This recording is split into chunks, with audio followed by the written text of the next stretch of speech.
Dora? I can't do it. I know I can't. Pull yourself together. You didn't sit there and listen to her talk about Mum like that. Mum never touched a drop in her life. She was a respectable, God-fearing woman from the day she was born until the day she died. Come now, Dora, she can't have been all that God-fearing the day she was born. You think this is very funny, don't you? Cannot truthfully deny that to me there is a certain whimsical humour in the whole curious lash-up. You didn't hear her. You didn't hear the black lies she was telling. There you wrong me, Dora. I contrived to acquaint myself with the most salient points of your sister's discourse by the simple device of clamping my ear to the keyhole. Well, I'll never forgive her. Never, never, never. Come along now, they'll be wondering what happened to you. Oh, Fred! None of that. Here. Knock this back. Oh, better not, really. Go on. Won't hurt an old soak like you.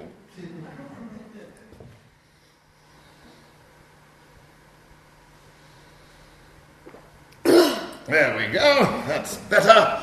Now, chin up. Grit your teeth. Keep a stiff upper lip. Put your shoulder to the wheel and get cracking. Oh, Fred! Have you read any good books lately?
When we finished up here, we should get back to Mrs. Crabbe in the kitchen. Yes, Mr. Crestwell. And might I suggest, Alice, in these few brief moments of intimacy which have been vouchsafed us, that, although understandably overwhelmed by the honor of being allowed to wait at table, there is absolutely no necessity to breathe quite so heavily while doing so.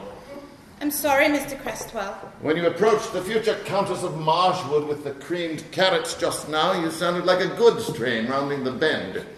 I couldn't help it, Mr. Crestwell. Really, I couldn't. Seeing her being tortured by the Japanese on Thursday and then handing her carrots on Saturday sort of took my breath away. If it had really done that, Alice, there'd be no cause for complaint.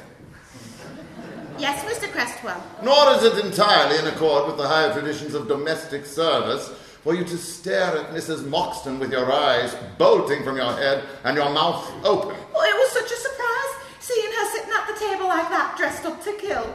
I nearly had a fit. If you're addicted to fits, Alice, you should have warned me in advance. What does it all mean, Mr. Crestwell? What does what all mean? About Mrs. Moxton suddenly having meals with them instead of with us, and wearing her ladyship's bracelet. It is a social experiment, based on the ancient but inaccurate assumption that as we are all equal in the eyes of God, we should therefore be equally equal in the eyes of our fellow creatures. The front door. Who the devil can that be? Here, finish up quickly now and go back to the kitchen to Mrs. Crabbe. Yes, Mr. Crestwell.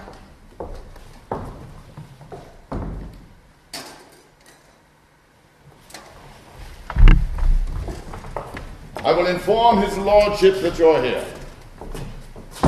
Hey, wait a minute. Don't do that. I don't know the Earl. It isn't him I want to see. It's Miss Frail I want to see. Miss Miranda Frail. Very good, sir. Before you tell her I'm here, could I speak to you for a moment?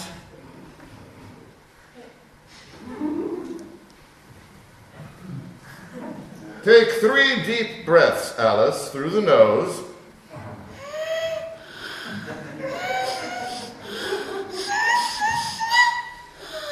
Keep the mouth rigidly closed and hop it. Yes, Mr. Crestwell.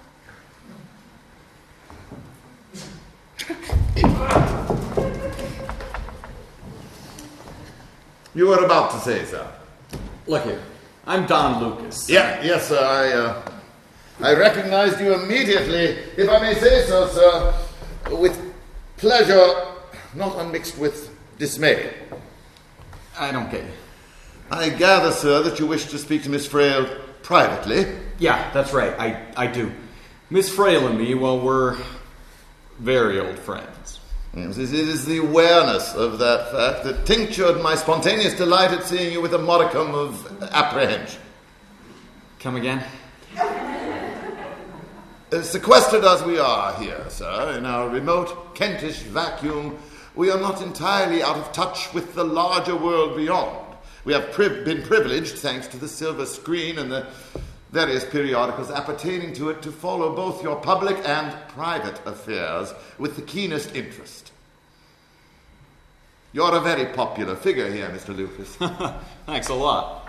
I could do with a scotch if you got one handy. Certainly, sir, in the form of a highball straight or on the rocks. Say, you're good. You know all the answers. Except the one to my question, sir.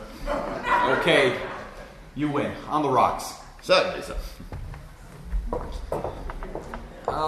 What's your name? Crestwell, sir. Frederick Crestwell. Listen, Fred, I want your help. I'm in a bit of a jam. What kind of jam, sir? Professional, legal, or emotional? Thanks.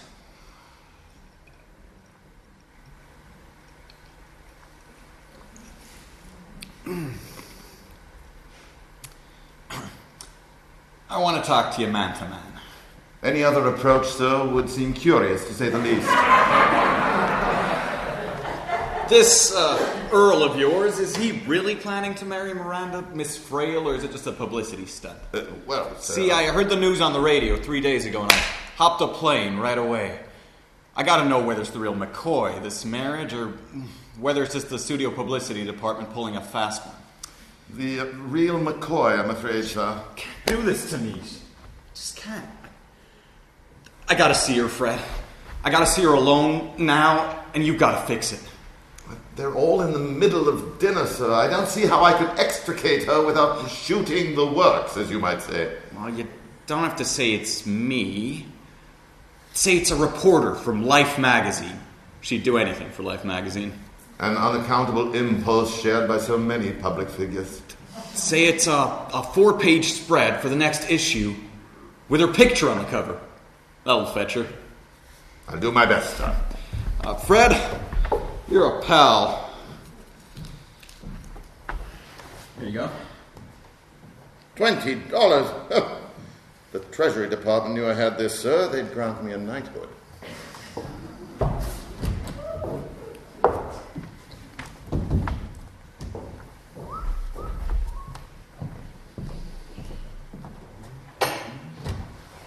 How do you...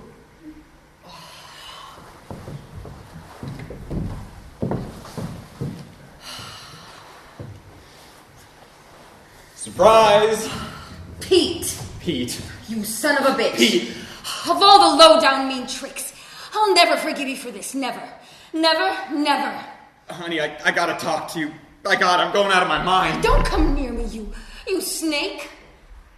I've flown all across the Atlantic in a Stratoliner without even a sleeping berth on account of they were all full. And you call me a snake? You are a snake. I never want to see you again. I told you that when I left, and it still goes. You don't mean that, Pete. Not in your heart, you don't. I do mean it. I've cut you out of my life like a withered limb. Pete! Oh, shut up calling me Pete. That's all over. I'm no withered limb, and you know it. Let me alone! Look at me.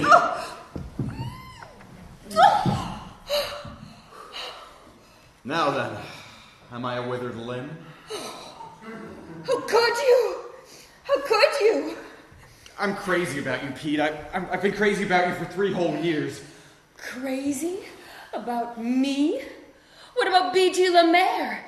And Zenda Hicks? And that phony Polish princess you picked up at Marilyn's party?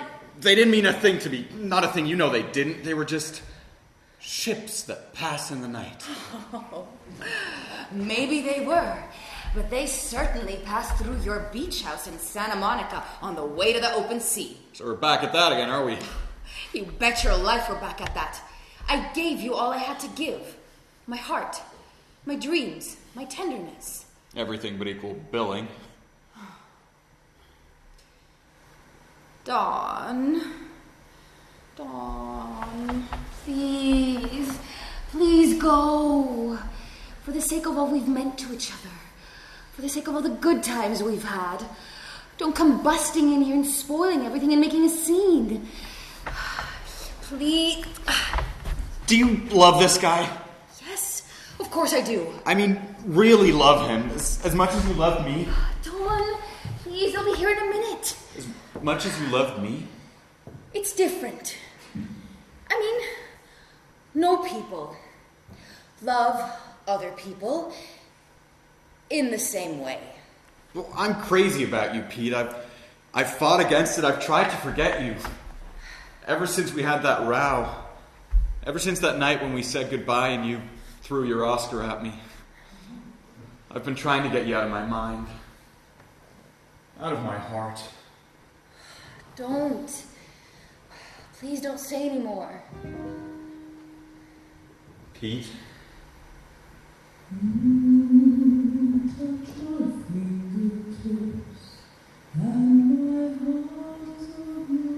Go away. You've got to go away.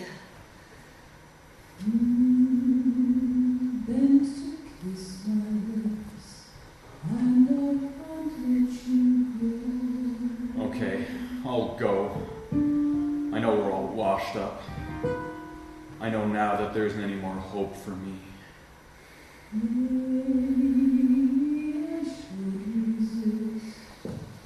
I only just wanted to make sure.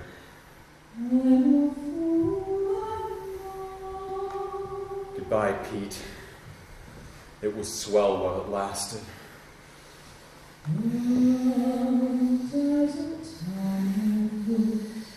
Goodbye, Pete.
crush it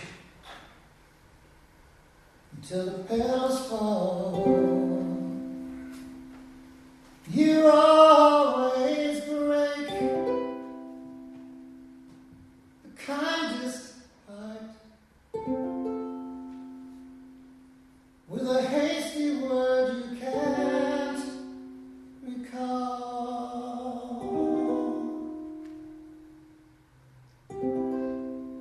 So if I broke your heart last night, it's because I love you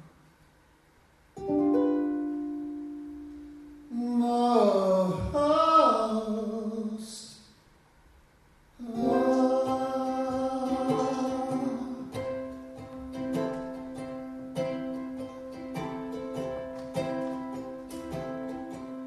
You've always heard the one you love, the one you shouldn't have heard at all.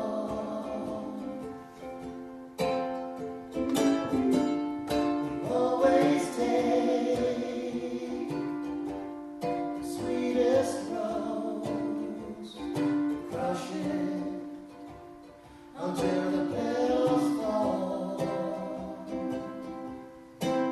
You always break the kindest hearts With a hasty word you can't recall. So if I broke your heart last night, it's because I love you most of all. It's because I love you most of all. It's because I love you most of all.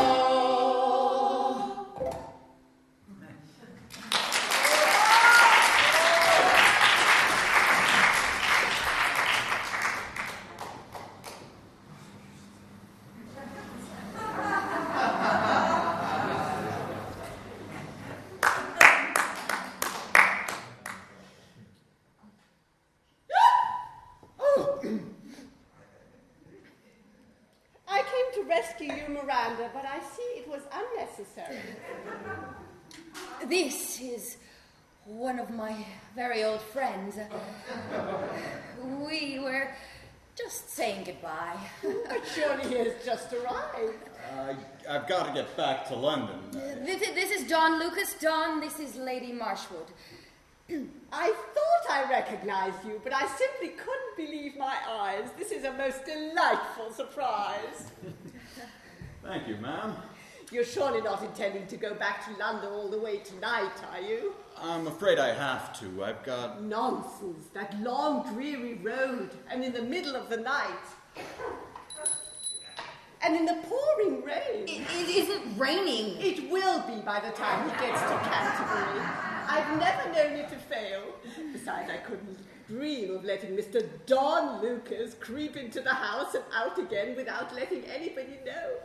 I would be stoned by the entire village. He's got to get to London tonight. He has an important conference the first thing in the morning. Who ever heard of people having conferences on a Sunday morning? Mr. Lucas, I really insist that you stay until tomorrow at least. But Lady Marshwood, really...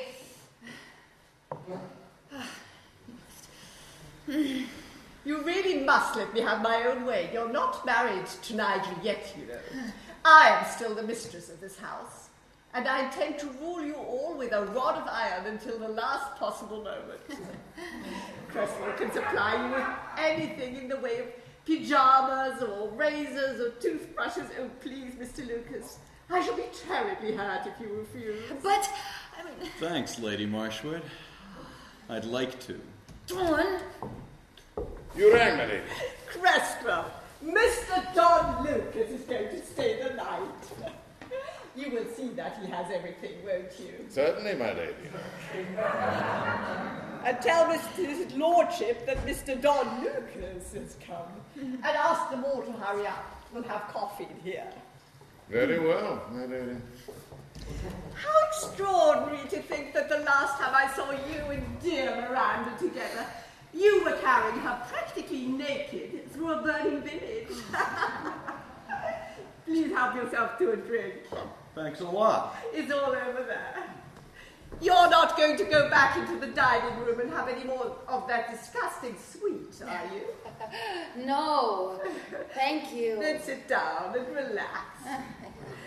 I think we should all relax.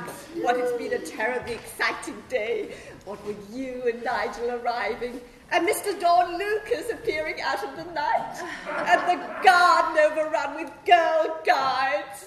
Girl guides? It's a very English institution. I don't think you have them in Hollywood. If the news leaks out that you are here, they will probably overrun the house in mass formation. Ah, Nigel, there you are. This is Mr. Don Lucas, my son, Lord Marshwood. Hello there. How do you do? He came all the way from London to say goodbye to Miranda.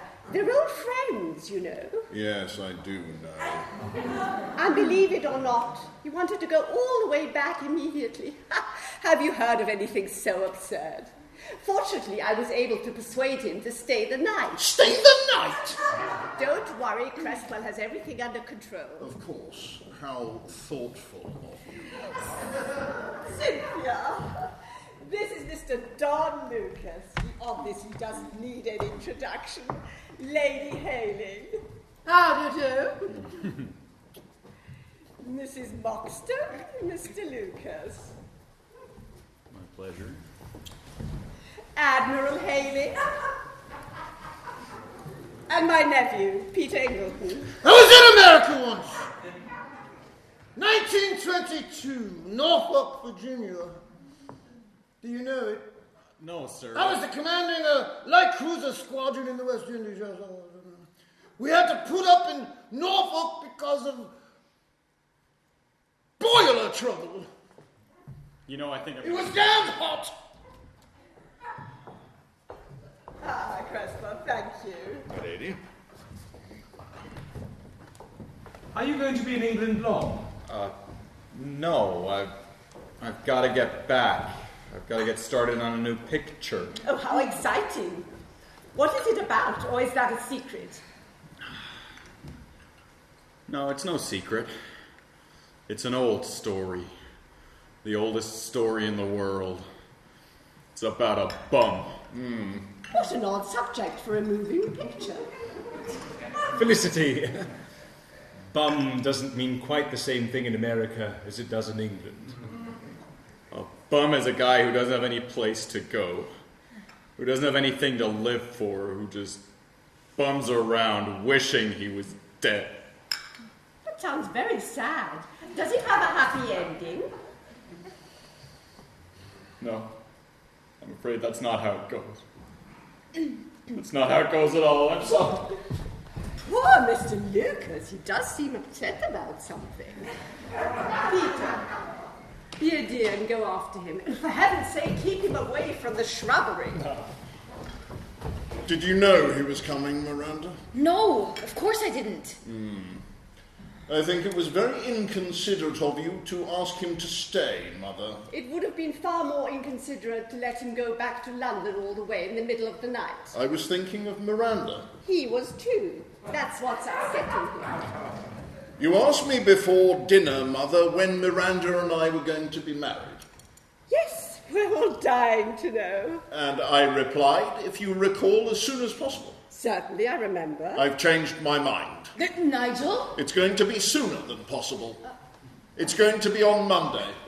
I have the license already. We shall drive up in the morning and be married in the afternoon. Isn't that a little impulsive, dear? I don't care how impulsive it is. That's how it's going to be. That's not how it's going to be. Moxie, please. I fail to see that this is any business of I'm yours. sorry, my lady. I can't stand it anymore, really. I can't. What are you talking about? About you and Miss Miranda Frail.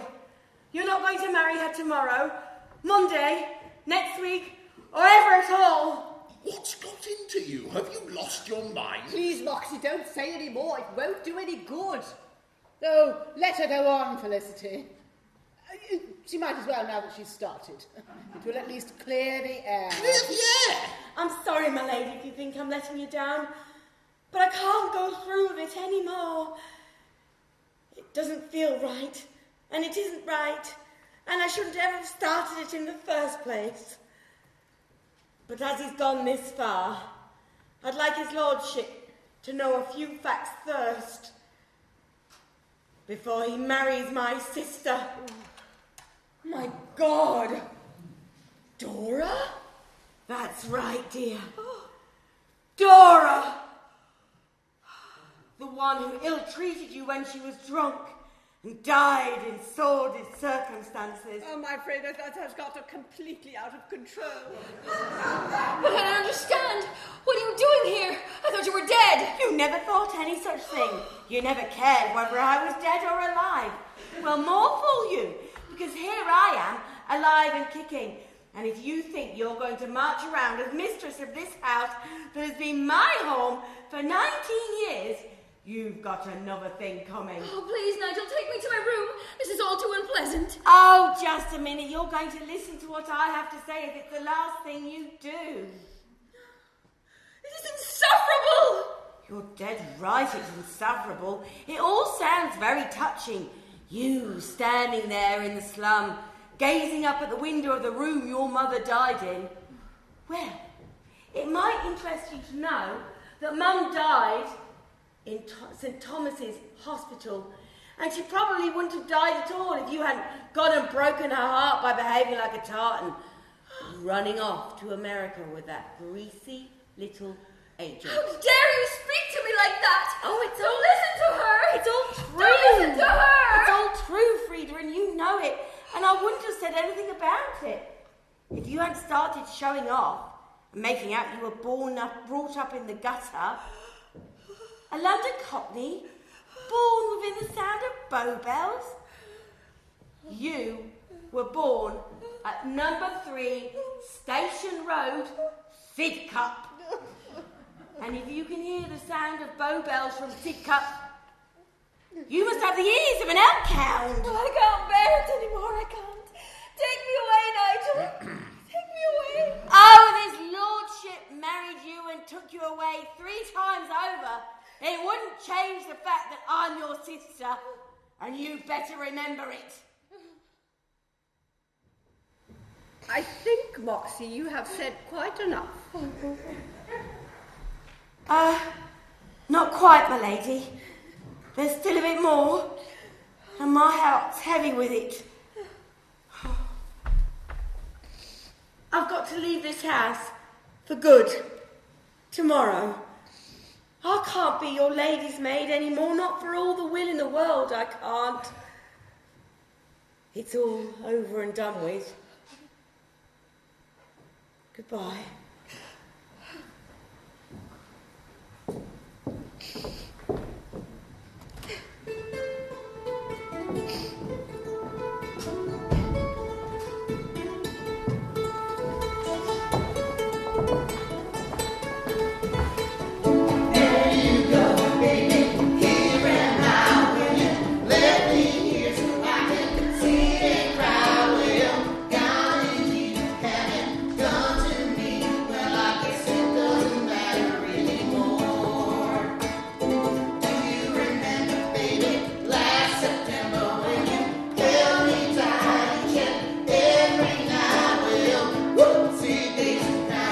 Just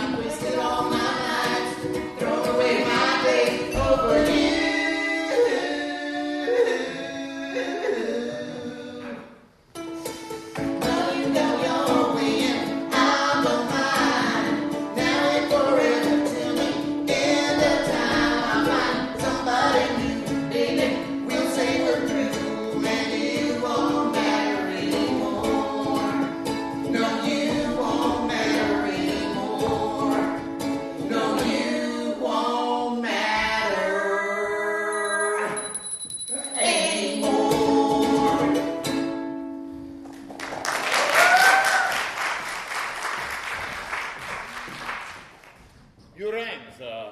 Yes, Crestwell. I'm feeling lonely.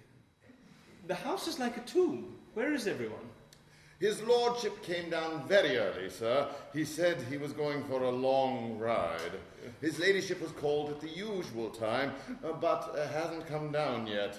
Miss Frail has not rung for her breakfast, and neither has Mr. Lucas. What about Moxie? Oh, very low-spirited, sir. She's packing. She's really going? Yes, sir, to Bexhill. She says she has friends there. She's taking the 11:15 from Deal. This being a Sunday, of course, it means 3 changes, but she's adamant. Oh, Lord. Poor Moxie. Does seem damned unfair. I feel it would be premature, sir, to abandon too hastily all hope of a happy ending. Mrs. Moxton is inclined to allow her emotions to run away with her. Her ladyship, on the other hand, is not. I hope you're right, Crestwell. Hello. How are you? Terrible. Hangover? You know, pal, you can make a packet telling people's fortune. A horse's neck will soon set you right, sir. It'd take a giraffe's neck to make me even able to walk, let alone drive a car. You're not thinking of leaving us, sir? You bet I am. Getting the hell out of here as soon as I can see out of my eyes. Leave it to me, sir. I'll have you ticking over in a jiffy, if you'll excuse me. Why don't you sit down? Because if I did, I'd stay down. Last night in the garden, you promised me that you'd pull yourself together and face the future with a smile. That was last night. This is today. You haven't been crying again, have you? Listen, Pete, I can't... Oh, God. What's the matter? Just calling you Pete there, it just sort of slipped out. I don't mind a bit. There's only one Pete in the world for me. I'm sure it's very charming of you to say so.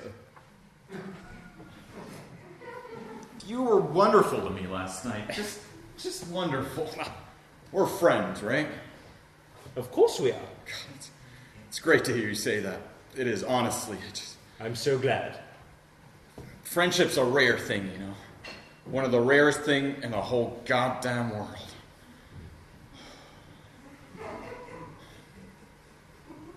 Do you mind shaking on it?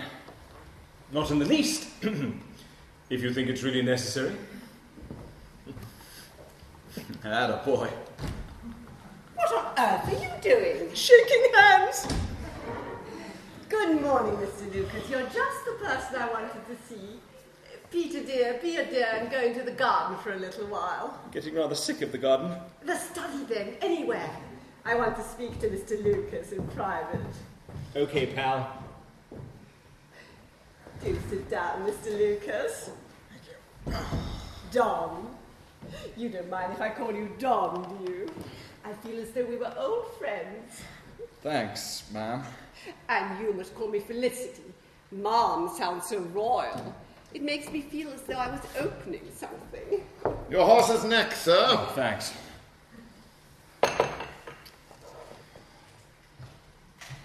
Sip the drink slowly after you've swallowed the 3 aspirin, sir. Quite like old times, eh, Crestwell? Only the late Lord Marshwood used to chew his aspirin. Thank you, Crestwell. That will be all. Very good, my lady. Sir?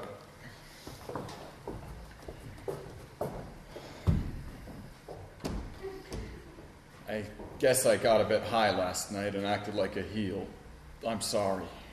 Even if you'd acted like the highest heel, Don, I should have understood.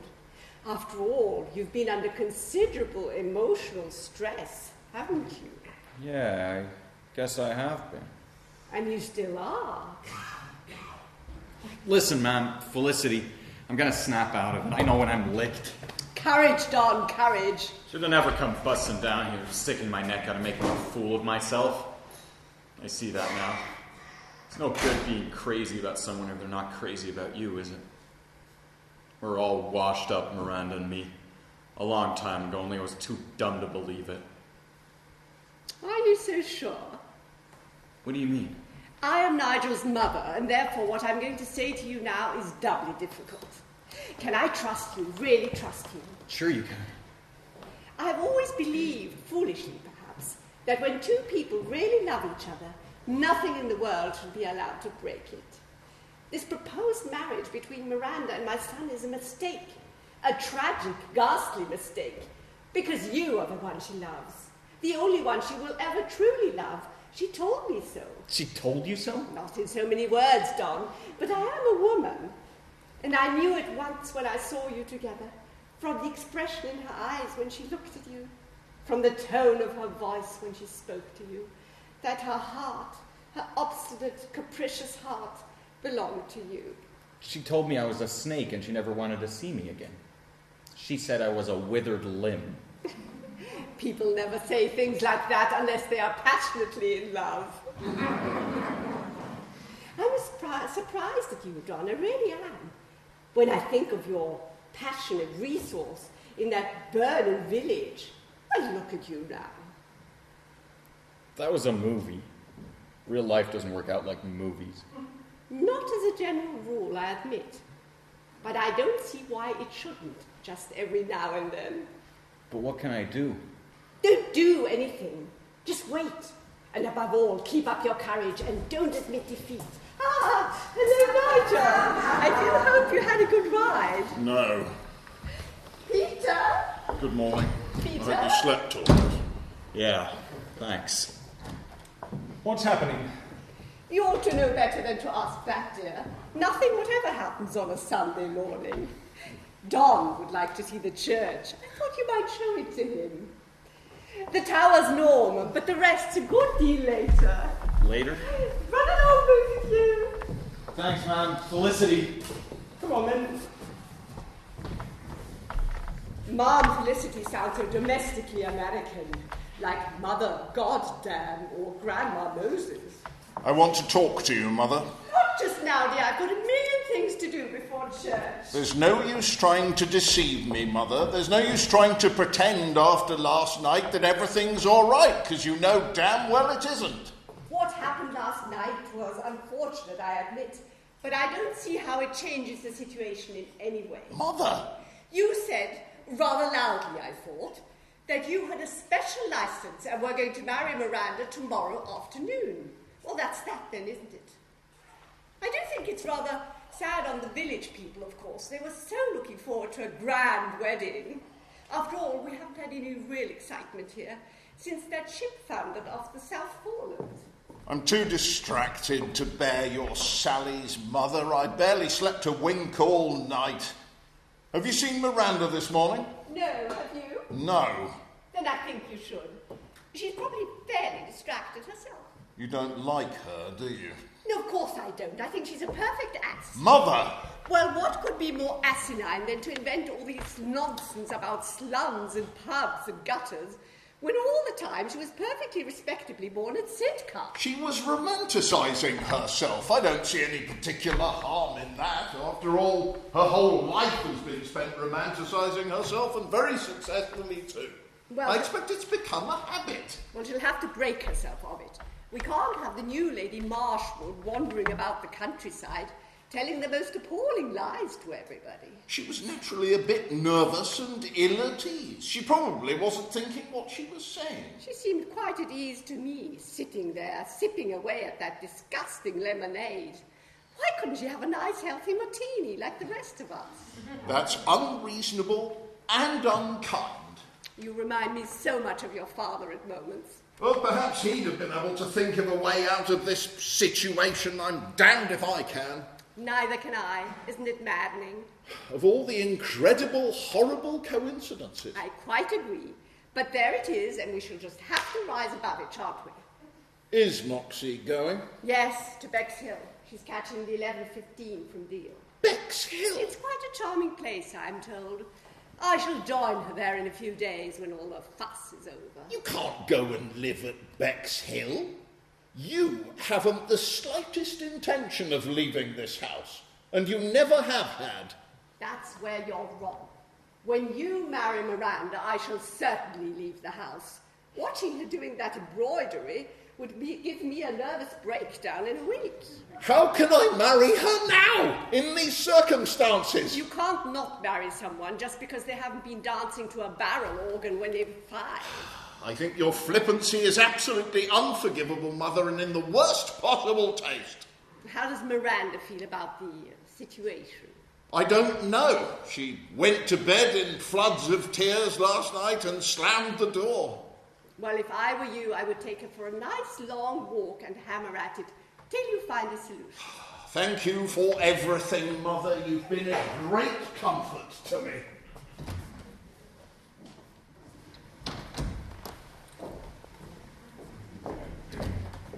You are about to ring, my lady.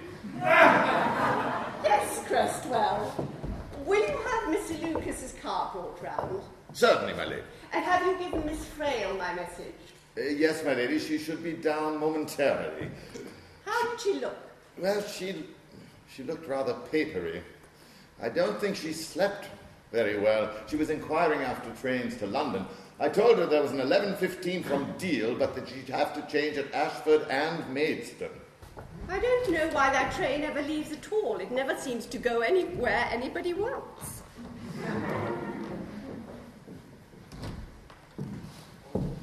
Ah, there you are, Miranda. I do hope you slept well. I hardly slept at all. Oh, you poor dear. You must be exhausted. Would you like to have some Bovril or coffee or something? No, thank you. Your butler said that you wanted to speak to me urgently. Oh, how idiotic of him. It isn't in the least urgent. I only wanted to ask you a favour. A favour? Yes. I wanted you to grant an exclusive interview with our local newspaper. The church fete is upon us, and I'm afraid I can't, Lady Marshwood. I'm going away. Going away? I don't see how I could possibly stay. Not as long as my sister's in the house. But she lives here. She's lived here for 19 years. I don't care where she lives. I never want to see her again. I'm afraid that's going to be impossible. I couldn't do without her. I'm devoted to her. She insulted me and humiliated me, and I never want to set eyes on her until the end of my days. I don't think she'll mind that very much. After all, you haven't been exactly intimate in the last 20 years, have you? The situation is impossible. Difficult, I grant you, but not impossible.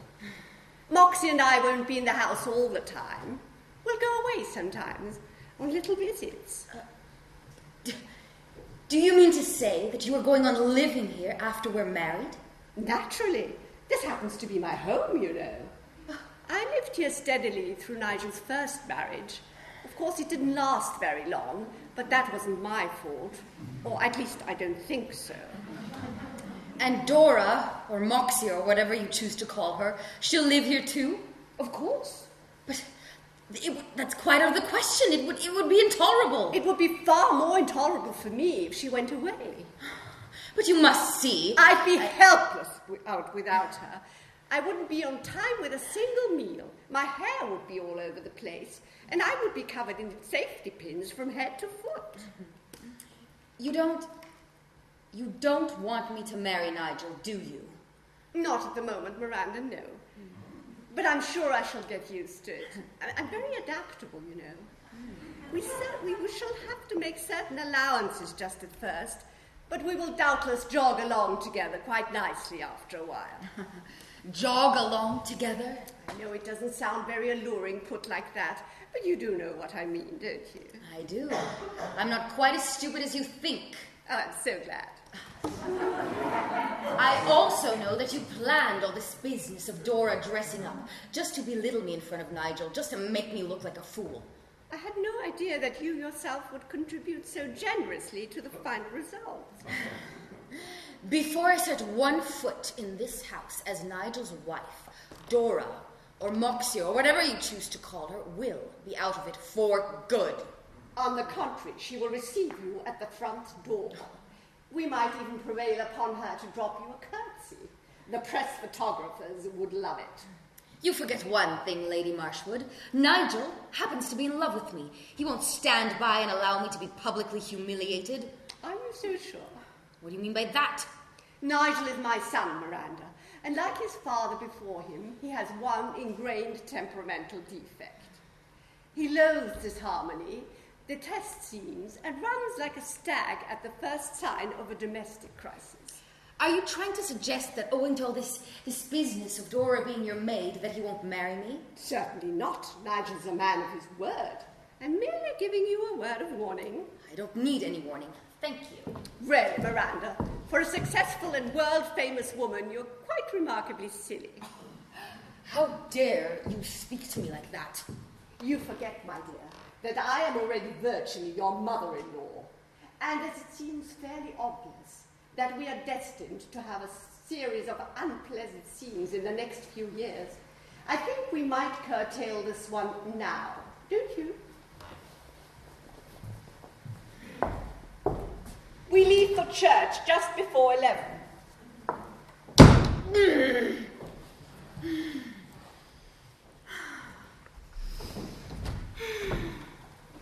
Miranda, I thought you were still asleep. Still asleep? I haven't closed my eyes all night. Darling, I'm so sorry. I'm going away. Now. This morning. I'm taking the 11:15 from Deal. You can't possibly. And why not, I should like to know? Well, it's a terrible train. You'll have to change twice. Ashford and Maidstone. Your mother has just insulted me. I'm sure she didn't mean to. You mustn't pay too much attention to Mother. She just rattles on, you know. She doesn't mean half she says. She says she's going to live here, in this house, with us. Is that true? Yeah, of course it is. She's always lived here. But Nigel, your mother hates me. Don't you understand? She hates me. Nonsense. You're imagining things. And you don't love me. That's clear enough at any rate. You never came near me last night. You slammed the door in my face. And this morning, without a word of sympathy or understanding, you went out horseback riding. We just say riding in England. The horseback is taken for granted. I am not going to live in this house with your mother, and that is final.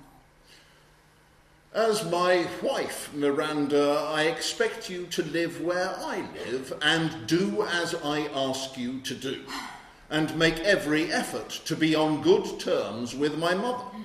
I loathe and detest family scenes, and what is more, I've no intention of putting up with them. I'm quite sure that at the first sign of a gesture from you, Mother would be prepared to meet you more than halfway, and I can see no earthly reason, with goodwill on both sides, why the two of you shouldn't jog along perfectly happily together.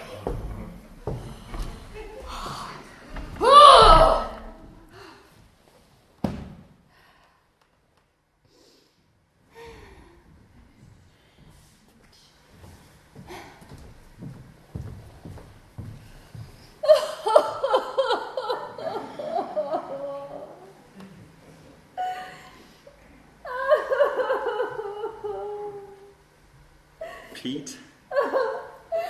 Go away. Don't cry. You know it always ties me up in knots to see you cry. I can't bear it anymore. I can't. What happened, kid? Did that stuffed shirt say something to upset you? No, Dawn. It's nothing. Go away. I shall be all right in a minute. How can I go away and leave you like this? You must, Dawn. You really must. There isn't anything you can do. This is my problem, and I've got to grapple with it alone. If that high-hat English louse said anything to make you cry, I'll poke him in the nose. No, Dawn, don't do that. It wouldn't do any good. What happened, kid? Why were you crying? Nothing. A moment of loneliness and bewilderment. That's all. Oh, Pete. Life can be very cruel sometimes, Dawn. It can do terrible things to people. Especially to oversensitive, trusting fools like me. You're no fool, Pete. You're smart as a whip. You always have been. You're a fighter, too. It's one of the things I love best about you. You've got guts. Thanks, Dawn. Pete. You're not gonna let this bunch of high society bit players give you the runaround, are you? You, Miranda Frail? You must be out of your mind. What's the use of talking, Pete? Maybe I am out of my mind. Maybe I have made a mess of things. But I can't walk out now. I've signed the contract. You walked out of Dreams Cannot Lie after they'd been shooting for 2 weeks. Contract or no contract. Where's your spirit, kid? Why, they even suspended you for 3 months and you just laughed in their faces. At least they can't suspend you here. They can do worse than that. They can torture me and humiliate me. They can break my heart. Not while I'm around, they can't. I'm the guy that loves you. Remember? Oh, Pete. Oh, really, Miranda, this is becoming monotonous. I don't feel that you and I have anything further to say to each other, Lady Marshwood. I'm afraid that will make our long winter evenings together rather insipid. We shall have to have a television set after all. What does this mean, Miranda? It means I'm going away. I know you are. You told me so a little while ago. I'll drive you up after lunch. Dawn is going to drive me up before lunch. Aren't you, Dawn? You bet I am. Well, we really can't stand around and argue who's going to drive who. We shall be late for church. Mr. Lucas's car is at the front door, my lady. Mr. Lucas? Thank you, Cresswell. It's been an honor, sir. Pleasure was all mine. Okay, come on, Pete. Pete? I would rather you didn't drive up to London with Mr. Lucas, Miranda. You can just quit ordering her about from now on, see? She's coming with me now. Oh, please, Don, don't be belligerent. It's quite unnecessary. You don't have to save anybody from the Japanese now, you know. I'm sorry, ma'am. Felicity. She's coming with me right away. I'm not going to let her stay here and be tortured and humiliated any longer. You see, he does think with the Japanese. It's a sort of occupational neurosis. Shut up. You insist on leaving, Miranda? Yes, I do. I don't see how I could possibly stay, not with things as they are. I was a fool to ever think that I could. I'm walking out on you, Nigel. I'm sorry, but that's how it's going to be. And you can tell my sister from me that she can go on doing your mother's hair for as long as she has any to do. Come on, Dawn. Poor Miranda, she's been on edge all morning. This is all you're doing, Mother. I hope you're satisfied. You engineered the whole thing. You deliberately drove her into the arms of that lout. I did not. She's been in and out of his arms like a jack-in-the-box ever since he set foot in this house. You behaved abominably and I'm ashamed of you. And you? Are you going to stand there and pretend that you're heartbroken? You forget, my dear, that I am your mother. I brought you into the world in the middle of Ascot Week, and I know you through and through. You never really loved Miranda any more than you loved any of the others. Of course I'm delighted. We are all delighted. And now, for heaven's sake, let's go. The last bell went ages ago.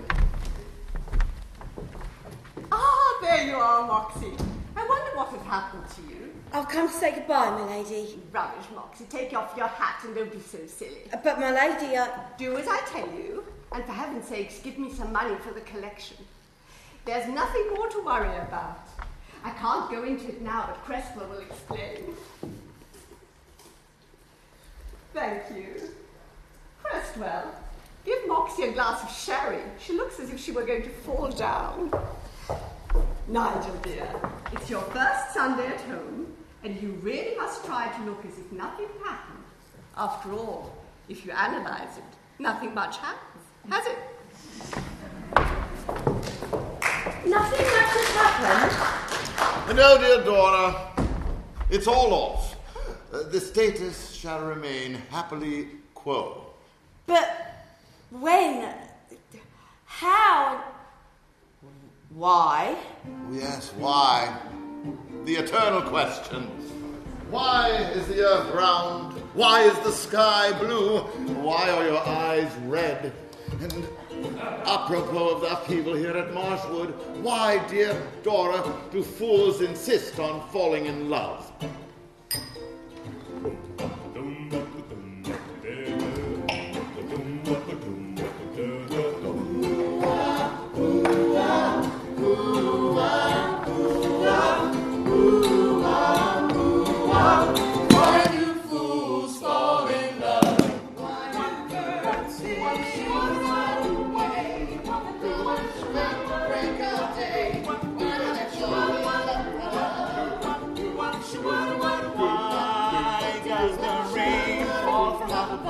Why do fools fall in love? Why do they fall in love?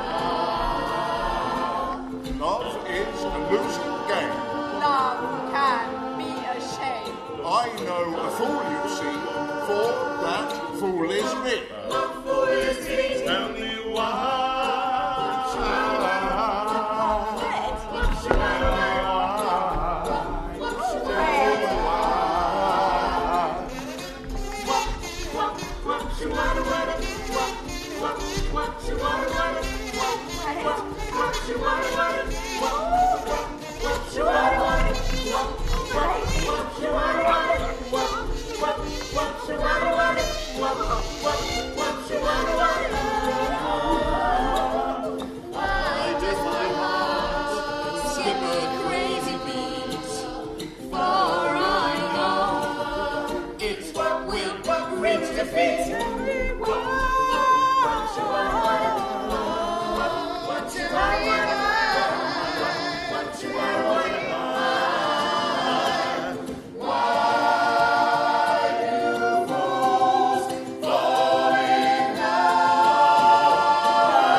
It's what will reach defeat.